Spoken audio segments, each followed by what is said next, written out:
Hello, this is Angela, and I'll talk with you a bit about ANOVA.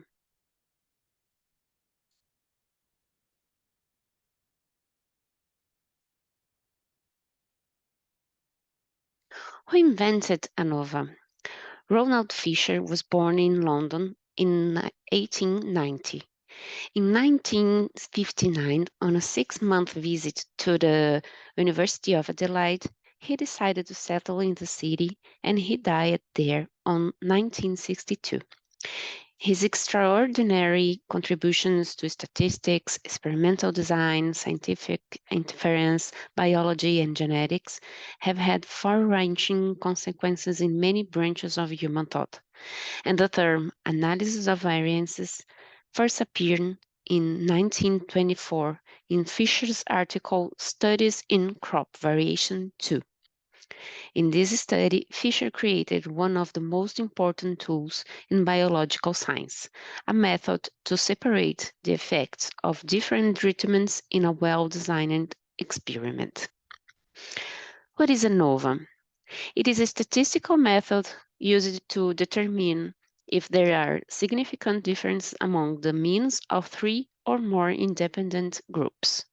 The name analysis of variance may seem a bit confusing since the goal is to compare means, not variances. However, the name comes from the method approach, which divides the variance of the data into components associated with different effects such as between groups and within groups. In practice, ANOVA tests the null hypothesis that the means of the groups are equal against the alternative hypothesis that at least one of the means is different. If the variance between the groups, variation due to interaction among groups, for example, is significantly larger than the variance within the groups, variation due to chance, then the null hypothesis is rejected. Why not compare groups with multiple t-tests? Every time you perform a t-test, there is a chance of making a type 1 error. This error is typically at a 5% level. By conducting 2 t-tests on the same data, you increase your chance of committing the error to 10%. The formula for determining the new error rate the multiple t-tests is not as simple as multiplying 5% by the number of tests.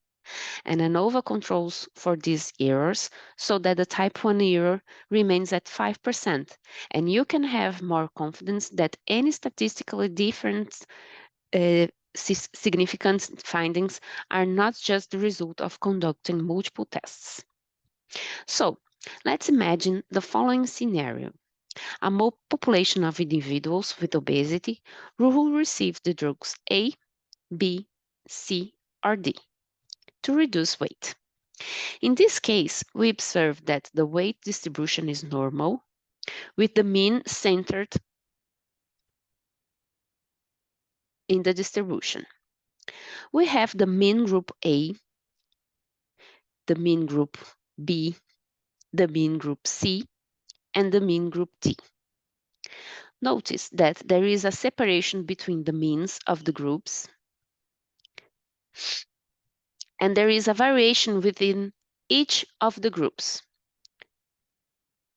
What ANOVA will do is check the amount of variation within the group compared to the difference of how far these peaks are from each other. It appears that there is indeed a difference here, as the distributions have few overlapping areas, meaning that are few points where values are common in multiple groups. Just remember that your main independent variable must be categorical and must have more than 2 levels, drug A, drug B, and placebo, for example. Your dependent variable outcome must be continuous and normally distributed. And also remember that ANOVA tests the null hypothesis that all means are equal, but it does not reveal between which group the difference is significant. In order to determine where the difference lies, post hoc multiple comparisons tests such as Bonferroni or Tukey can be used. Thank you.